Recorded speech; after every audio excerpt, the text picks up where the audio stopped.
The most common form of a fake ID is a borrowed or stolen ID. That used to be considered a misdemeanor when a minor was caught with somebody else's ID. Now it is considered to be an identity theft. It is a Class C felony.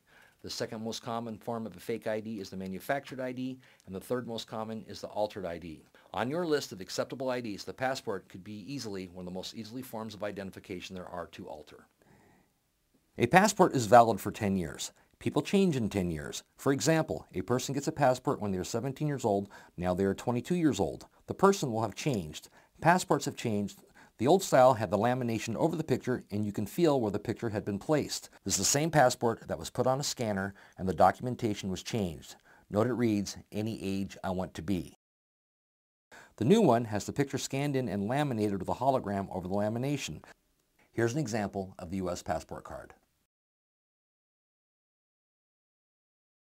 When someone uses a passport for ID, simply ask them for a second piece of ID. In fact, anytime you have questions on an ID, the first thing you should ask for is a second piece of ID. That would be anything with their name on it. You would prefer something with their name and photo on it, such as a student ID, an employee ID card, a bank card, etc. One thing should draw a red flag is if when you request a second piece of ID and the guest immediately responds with, "I don't have one."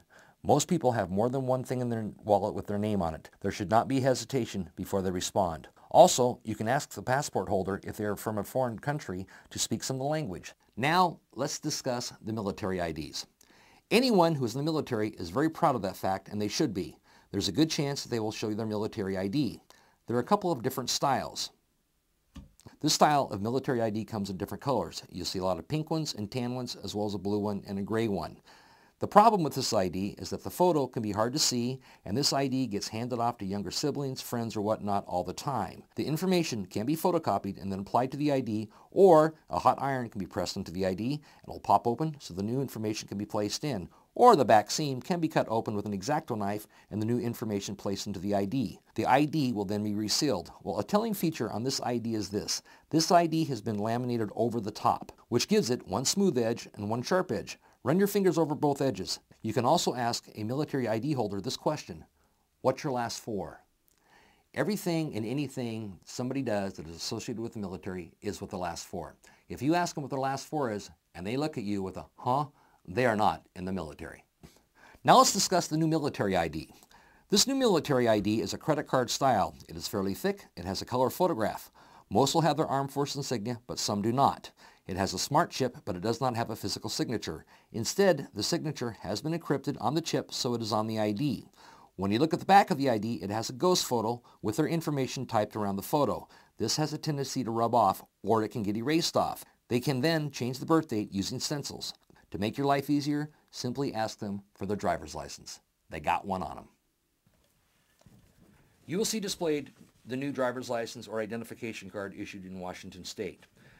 You have two styles. You have a horizontal, you have a vertical. If the ID is horizontal, that means it was issued to them when they're 21 years of age or older. If it's vertical, they were under 21. However, they will still turn 21 while it's vertical, so that does not automatically disqualify them. When you first get that ID, you don't get it immediately. It comes in the mail to you. Until then, you will be issued a paper temporary permit.